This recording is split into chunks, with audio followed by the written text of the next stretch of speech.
Welcome, ladies and gentlemen, to Try Little Tenderness. Excuse the delay for coming on, but we had a little hiccup, but it all is well. My name is LaVonne Shaw. I'm your host of Try Little Tenderness, and today, I'm so excited to introduce our beautiful, beautiful guest. Today, sitting to my right, I have the beautiful Miss Wilma Osborne and her friend of over 50 years. That's correct. Over 50 years, Miss Ann Talbert.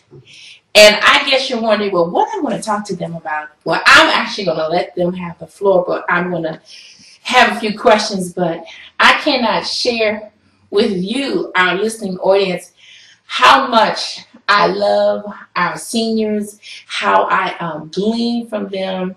The Bible says that the older women are to teach the younger women, so we won't make idiotic mistakes. However, we don't take advantage of that, of sitting with our seasoned women and enjoying their company. However, this evening, you are in for a wonderful, wonderful treat. I'm going to talk to the engineer real quick. Just make sure the volume is up because I turned it down. But I want us to share with these two beautiful ladies.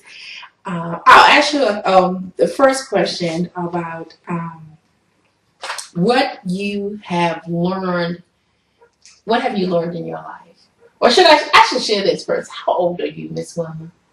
I am 90 years old. She is 90 years young, and her best friend, her BFF, Miss Ann, how old are you, baby girl? 81. 81. Don't they look back? I wish and hope and pray that I can look as young as you guys do. And just I can tell you the anointing and the wisdom that I'm sitting with here in this beautiful room. You just cannot get this. And I challenge you, if you have someone that you can glean from, please take some time, invest in time with it. So I'm going to ask you to share us a little bit about yourself. We're going to start with Miss Wilma.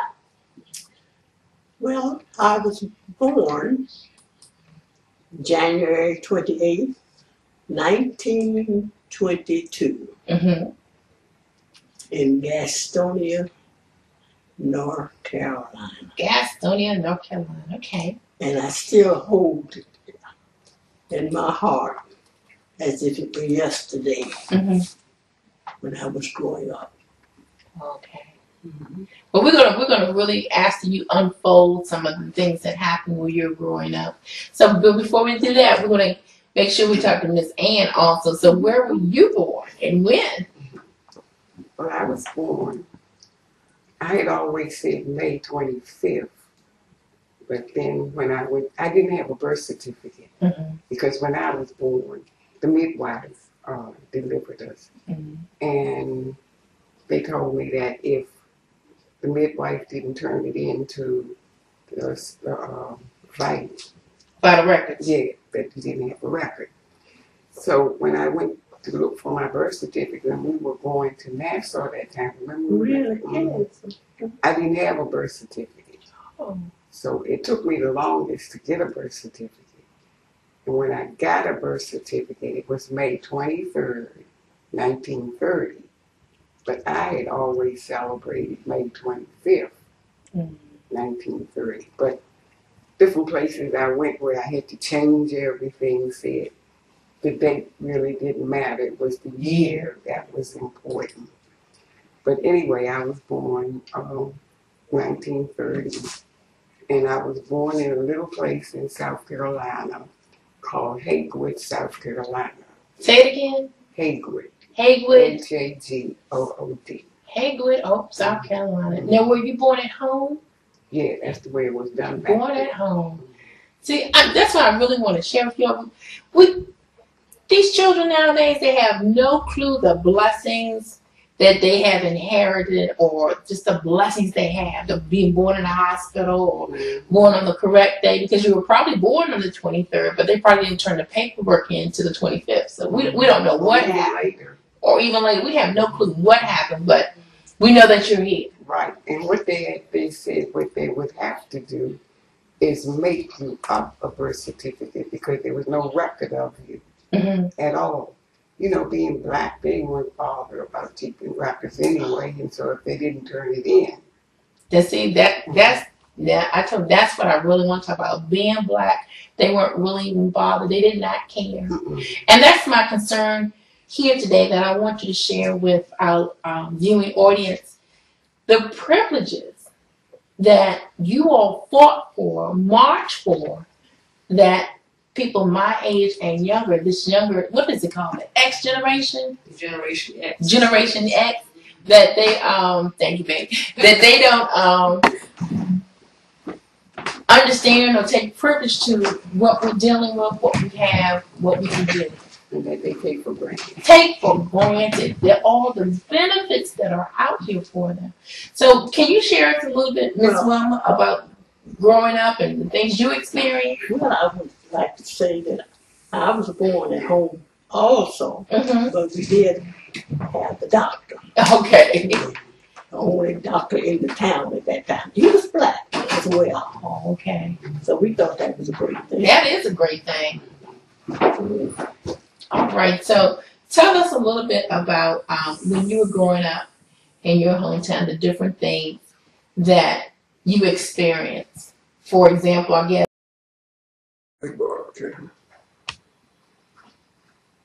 Ladies and gentlemen, welcome back to Try a Little Tenderness. I hope you enjoyed some of the station's commercials of Spirit of Jazz, and then you should have seen a clip of my book that we have out, and you can always order online.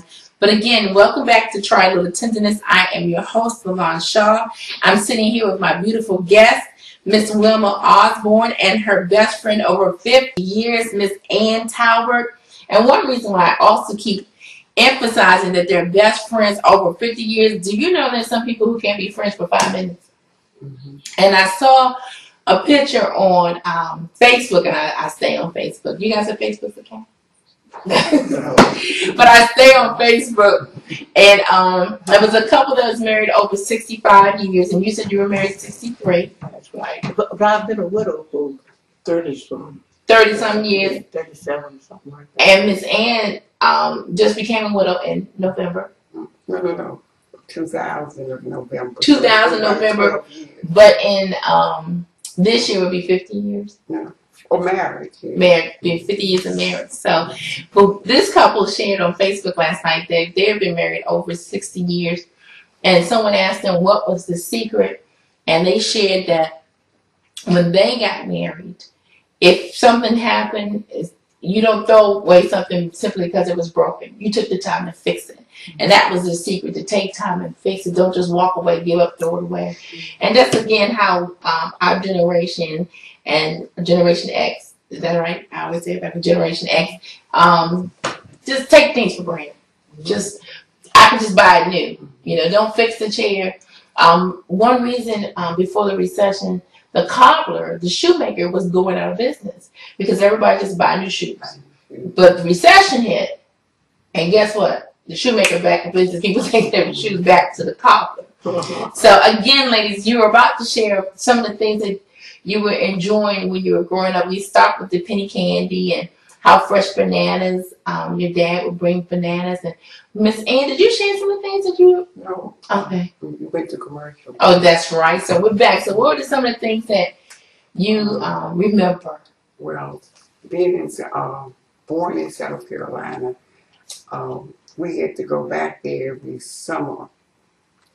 I was raised in Washington, D.C., went to school in Washington, D.C. But every summer, when school closed, we went to our grandmother's back in South Carolina at that time. And we did not live in the city. We lived in the rural area. So the store was miles and miles away from us. So we didn't get a lot of penny candy. Okay. And down there, it wasn't until we got back in Washington that we could go to the corner store and get some penny candy. Because back in those days, it was a juice store on every corner, just about. Anyway, it looked like that. It was a lot of them. Okay. So we would just run to the juice store and buy the candy. If we had a nickel, we want a penny worth of Mary Jane, and a penny worth of this, and 2 cents worth. Wait a minute, put that back. I want certain. Yeah. But when we came out there, we had a handful of candy. A handful. For a nickel, you know.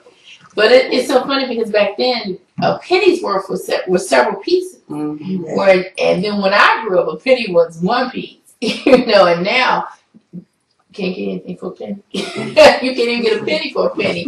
Now, ladies, I want you to share, what is the greatest lesson in your life that you might have learned that you could share with us today? The greatest lesson. Mm-hmm.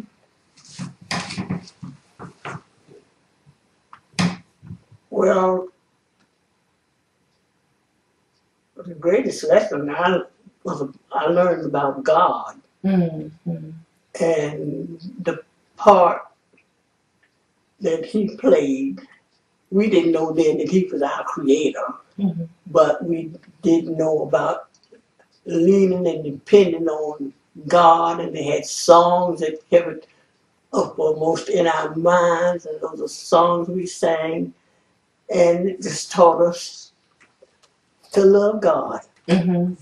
And that's the greatest lesson I learned when I was a child. Okay. And until this day. To this day.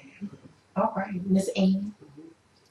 Well, I agree with Wilma, along with knowing, loving God and acknowledging Him. But I also learned to do unto others as you would have them do unto you, to always be mindful of your fellow man and to treat him with respect. Beautiful. Just beautiful. Now, this I know you have a wonderful. What is the biggest problem that you see with our young people now? With young people? Yes, ma'am. They just don't have any respect. I wouldn't say all of them, but there's quite a few of them. No respect for themselves, or their parents, or much less the people around them. Life. They don't have respect for life. Yeah, it just hurts my heart to even think about it. Well, what would you tell them? What do they need to know? They just need to know about Jesus. That's right. That's all. That's what they need. And if they had the songs now, like we heard when we were cut up, they would know about Jesus. You know, just from the little thing, they would know about him. You know, and they don't sing song now. All they know now is, I want this. God give me this. God give me that.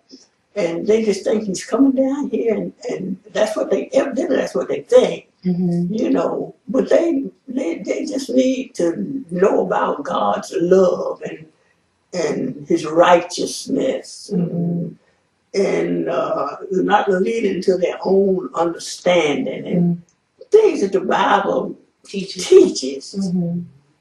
Okay, you're right.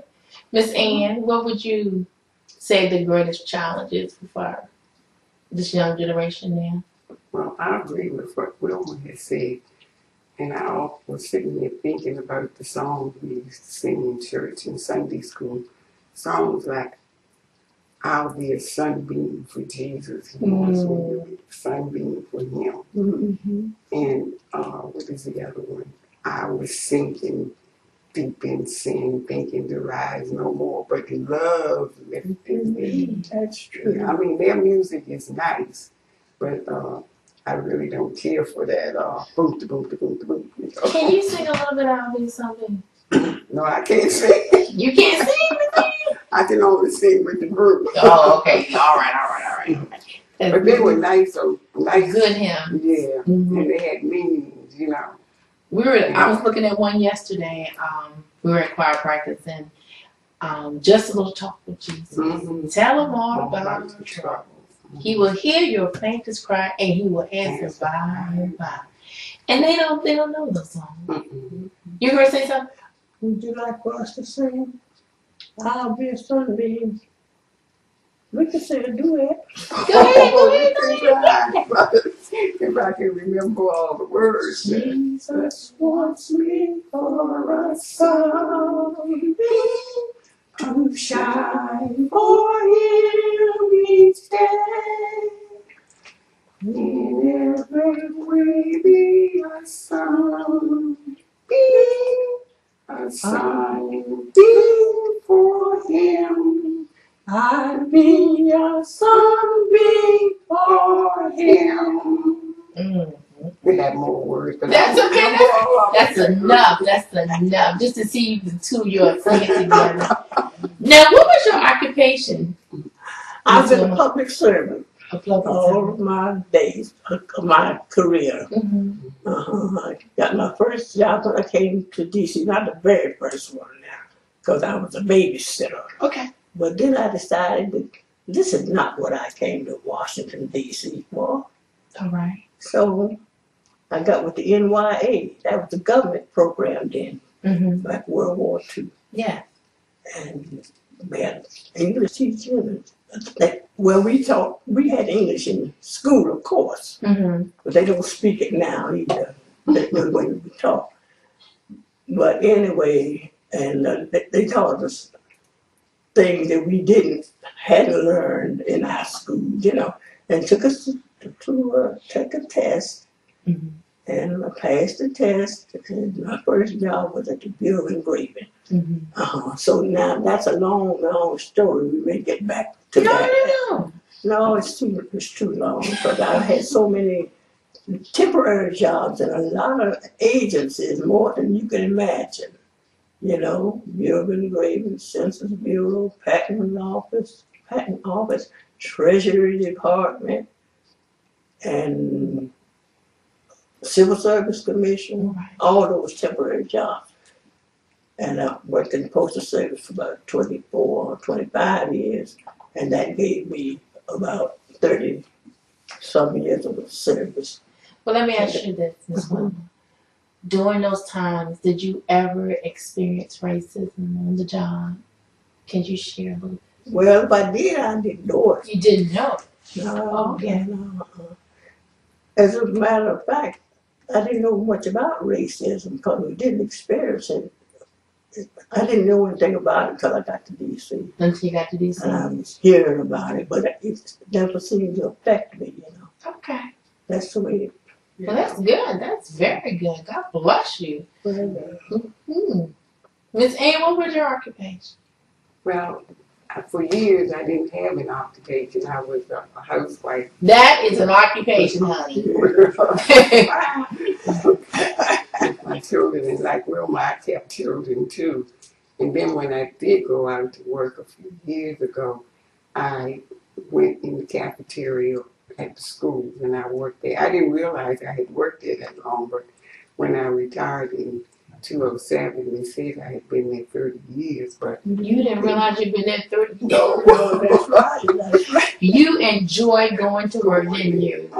Anytime you don't know you've been there for 30 years, you were having a good time. And I know when I've been at the job for a year, like, this has been a year too long for me. But I was having a good time on mine. I know you were, because you were just moving on up in the civil service. But you liked people. I liked the people, and I didn't care how many you want to put me upstairs on. I just like people. Okay. So, do you remember the first time you voted? Speak to me? Yes. Not the very first time. Not the very first time, because I guess I must have been, about 18 or something like that. But, no, it had to be after we came out here. Okay. Yeah. So what was it like when you voted here during this time when we especially wanted the right to vote and couldn't vote, being black females? Do you remember that experience? No, it wasn't nothing significant. No. Okay. I thought you're supposed to vote anyway. Right, you're supposed to vote. And we're pushing these kids, these young folks, to vote now. And do we need to go to commercial break? Okay. We're pushing the kids to vote now, to get out and support. I'm pushing for Barack, but I never wanted to vote, but you pushing for Barack. You pushing for Barack. Well, I pushed for Jesse Jackson. Oh. So you were right. She pushed for Jesse Jackson. Just vote. Right now, I'm just saying vote. Just get out and vote. But if you can vote for Barack, wonderful. Yeah. But to go out and vote. So, Miss Andy, you remember the first time for you for voting? I think, like Ruben said, it might have been when I came out here that back in the 50s. Was like I was, but you know, it wasn't really a problem here like it was in the South. They didn't want you to vote. You had to, you know, go out with the dogs and the food border and all that stuff. We were allowed to vote. Although it was segregation here, it wasn't to the extent that it was in the South. Right. So, do you remember anything along the aspects of, for best example, I remember my grandmother, she was a manager, but she still had to come into the back door of the store. Still had to go down in the basement where she worked. I even remember when we moved in Prince George's County from D.C., I decided to go riding around. And I went to make a U-turn. Someplace where my mother told me not to go, I went anyway. And the sign said, whites only. And do you remember any of that? Did you experience any of that? Well, we used to go back to Gastonia occasionally, well, quite often. And saw the signs along the way, white, black, you know, like that. But we knew, I won't say knew better, but we never bothered about trying to stop and having to go around the back to get something to eat, you know. Okay. But we did have to go down in the woods because you couldn't go to the toilets. Okay. Oh, maybe I shouldn't have said that. Yeah, that's fine. No, that's what I want. Right there. That's good. So you couldn't go to the toilet. You had to go to the woods. But I want you to just expound a little bit about, because you knew the rules growing up. But explain the rules that, what was for whites and what was for blacks? The restaurant, or you had to go in the front. The whites could only go in the front. The blacks could go to the back and hand it a brown bag, or because you couldn't eat inside the restaurant. Yeah.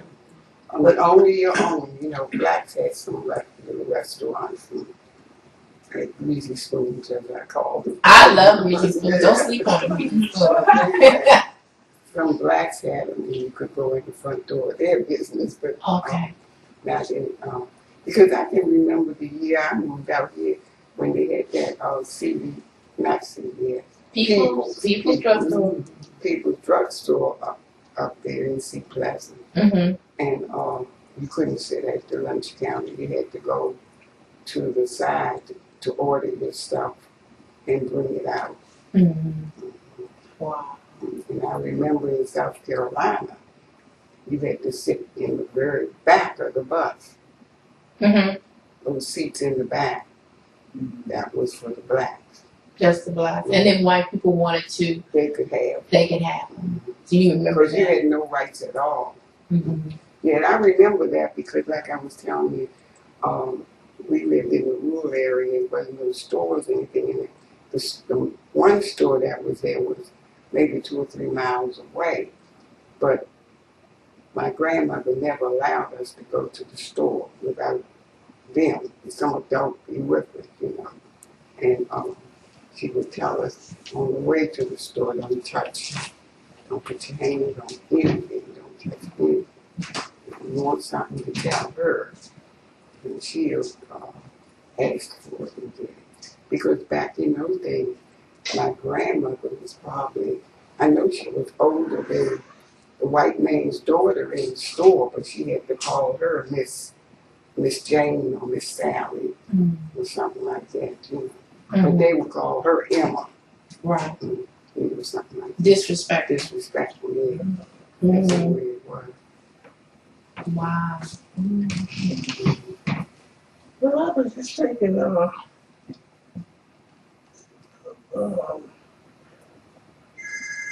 as a matter of fact, we lived better than some of those white people. They were factory workers. Right. those old factory workers. You know how you say. But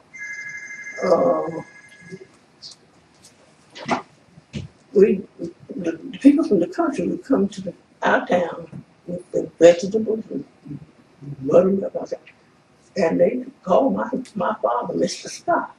Right. Just. I don't know why. Did he help him out? He carried himself that way. Okay. That sounds great. But he had a lot of white friends, even during the Depression. I was 7 years old, but all of that didn't hit us because we didn't really know what that meant. You know? But he had white friends that if he needed anything, they were there for him. Okay. And so, a lot of it just didn't touch us. Okay. But I heard about it. I did more hear it than I did actually experience it. That is so good. That is so good. And just you all sharing with us is just so awesome. And Ask what a father did. So what did Mr. Scott? You said Mr. Scott? Yeah. What did your dad do for? He was an insurance agent. Insurance agent. All right. And he would go all around the county, out in the country, writing. Life insurance? How much was life insurance? Oh, I don't know what the policies were back then. Probably about 25 cents. Now let me tell you, I remember sitting there when the insurance man came to my grandmother's house. It was 10 cents. Yeah. And do you know what we pay now? Just ridiculous now. Yes. Can you believe it?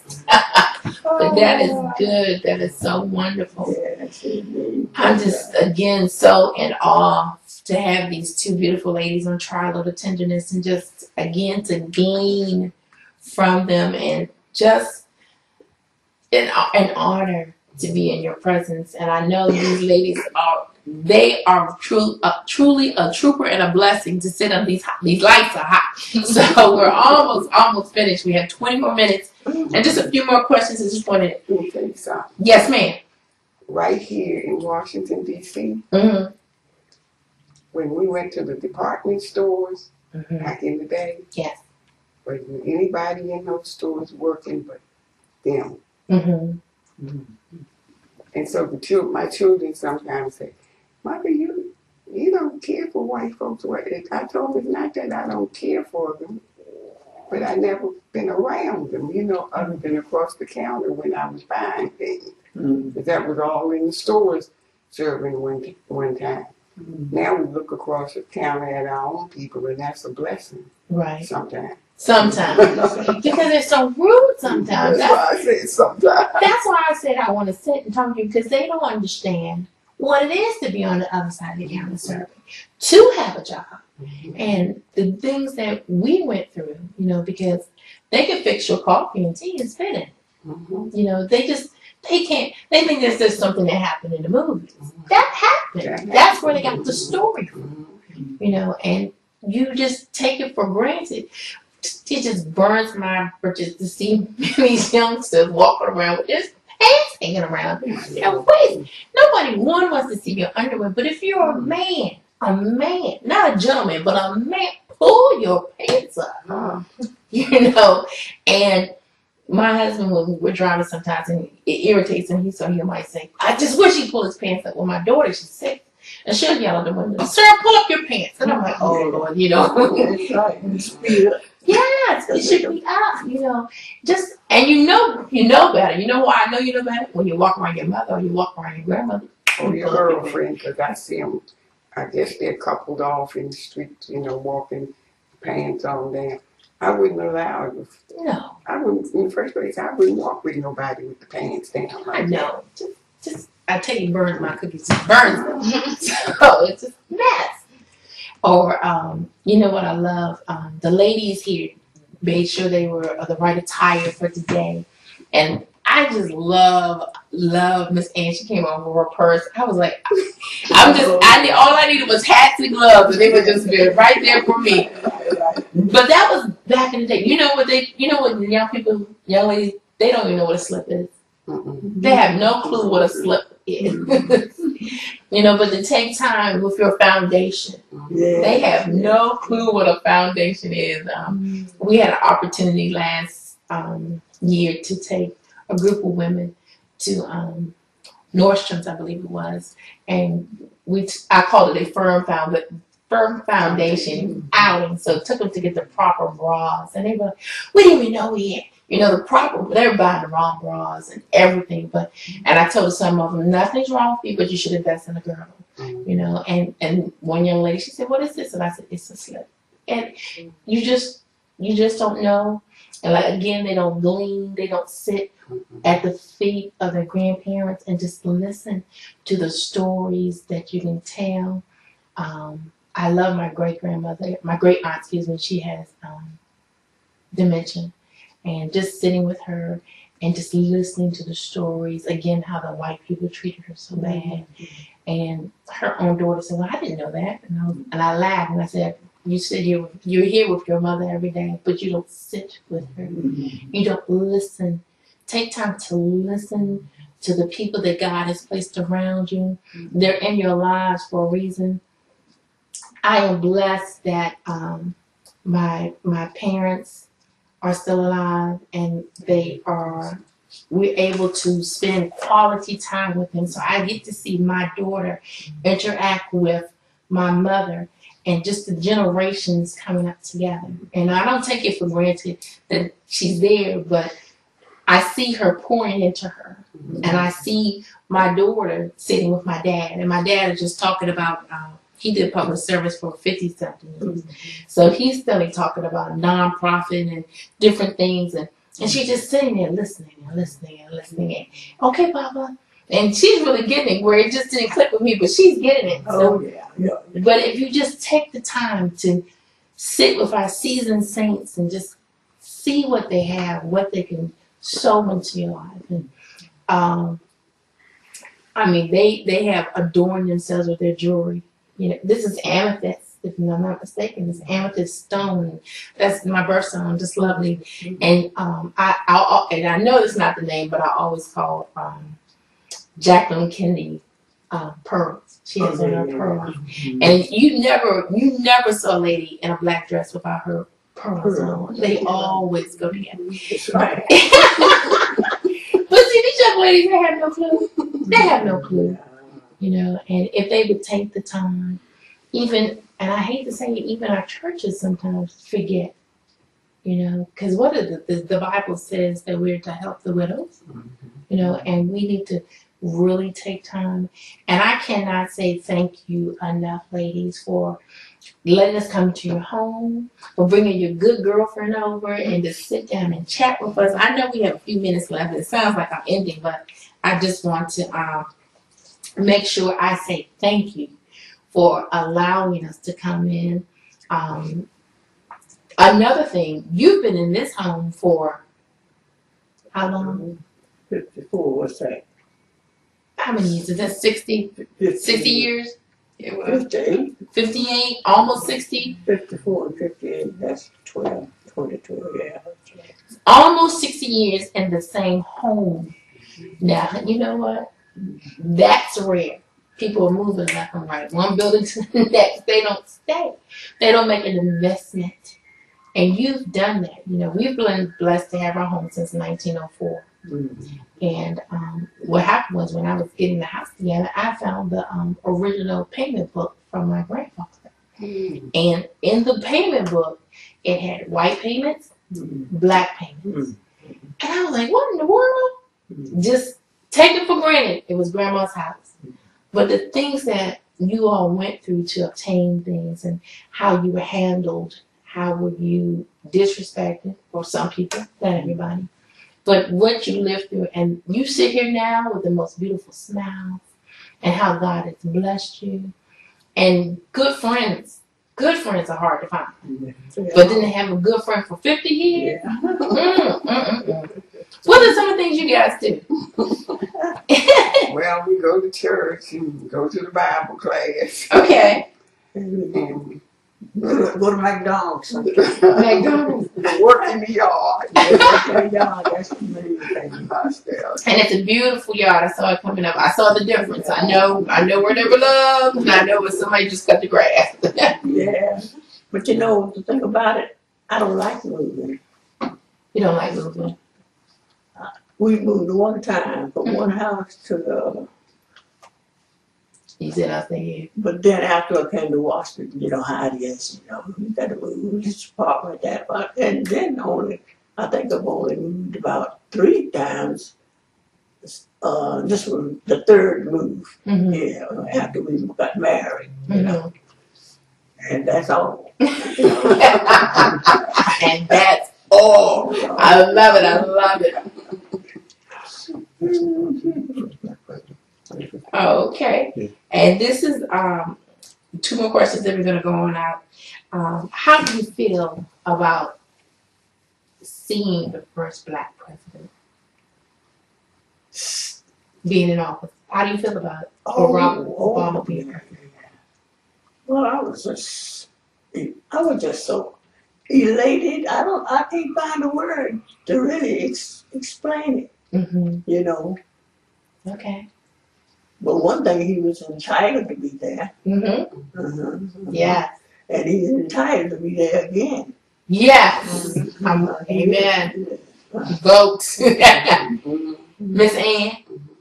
Well, I felt like Wilma, because in the beginning, I said, oh, a lady, Hillary. I was going for her. But then when I heard about Barack, I said, and I began to hear more and more good things about him. I dropped Hillary like a hot potato. You gotta do what you gotta do. You have to do what you have to do. And I came aboard with Obama. Still aboard. Okay.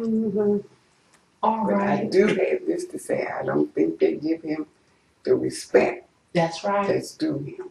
Do him or the office. No. So some of the things those congressmen say is terrible. I never heard him say it to a white president. Right. But I will say, he has not stopped smiling. And regardless of how bad the situation is, he can always chuckle. That's a blessing. Yeah. They can't understand that. Right. You know, of course, they think we Black folks laugh a lot anyhow. They don't take us seriously. So.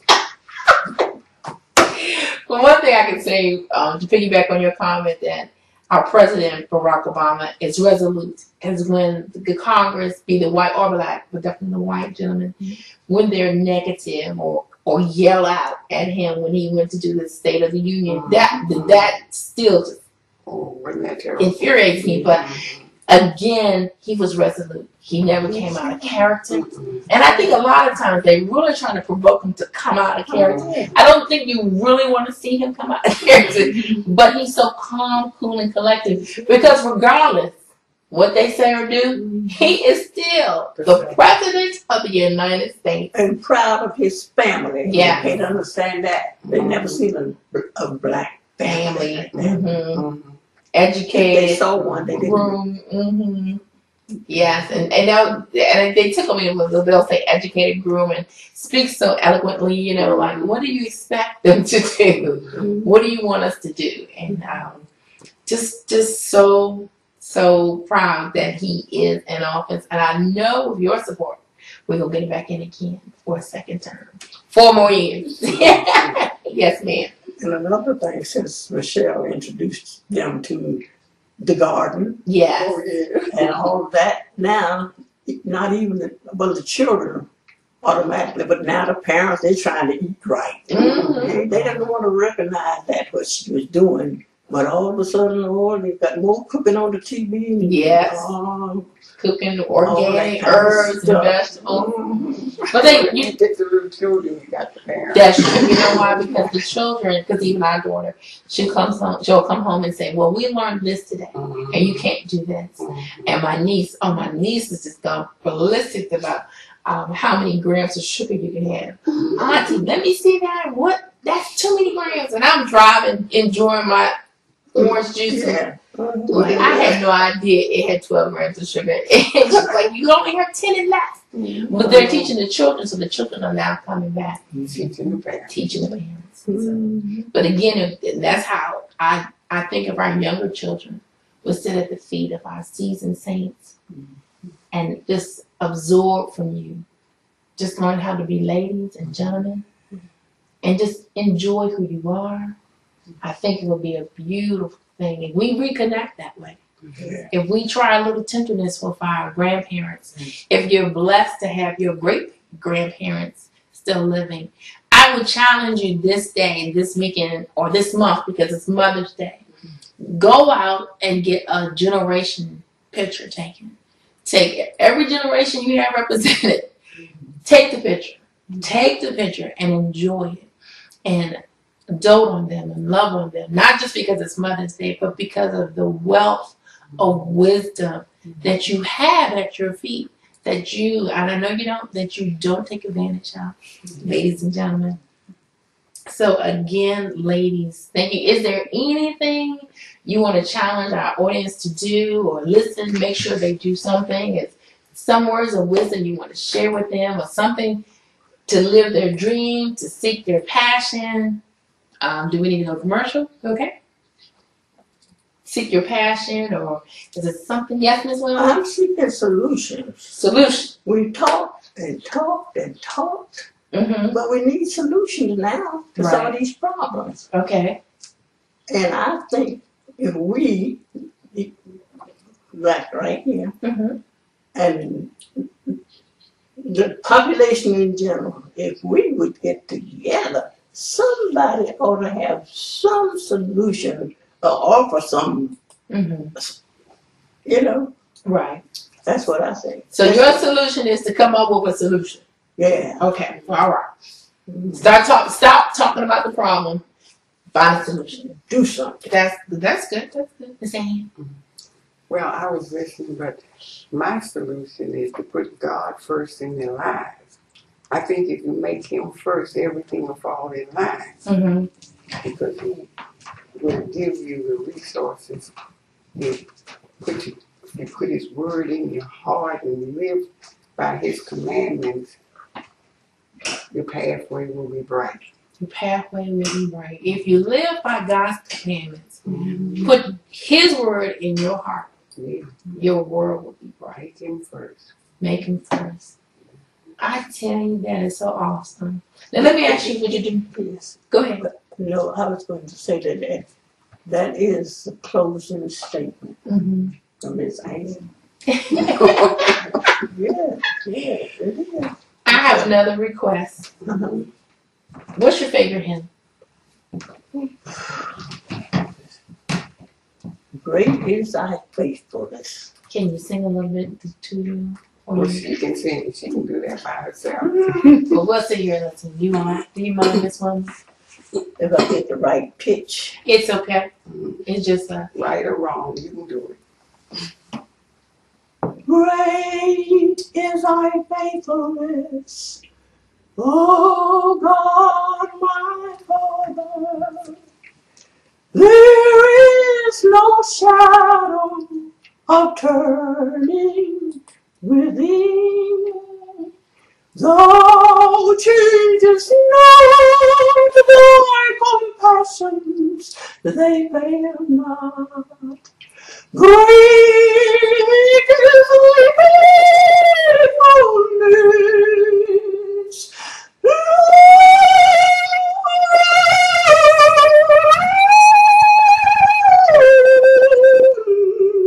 to me. Amen, amen. Ladies and gentlemen. Yes, ladies and gentlemen. I'd like to thank our beautiful guests this evening, Miss Wilma Osborne and Miss Ann Talbert, for joining me, LaVonne Shaw, on Try a Little Tenderness. Wasn't that a beautiful rendition of Great is Thy Faithfulness? I cannot say the most important statement right there. For great is thy faithfulness. If you just trust in the Lord, He will give you the desires of your heart. Yes, He will. See you next time as we air or try to listen to this. Thank you for joining us. Good night.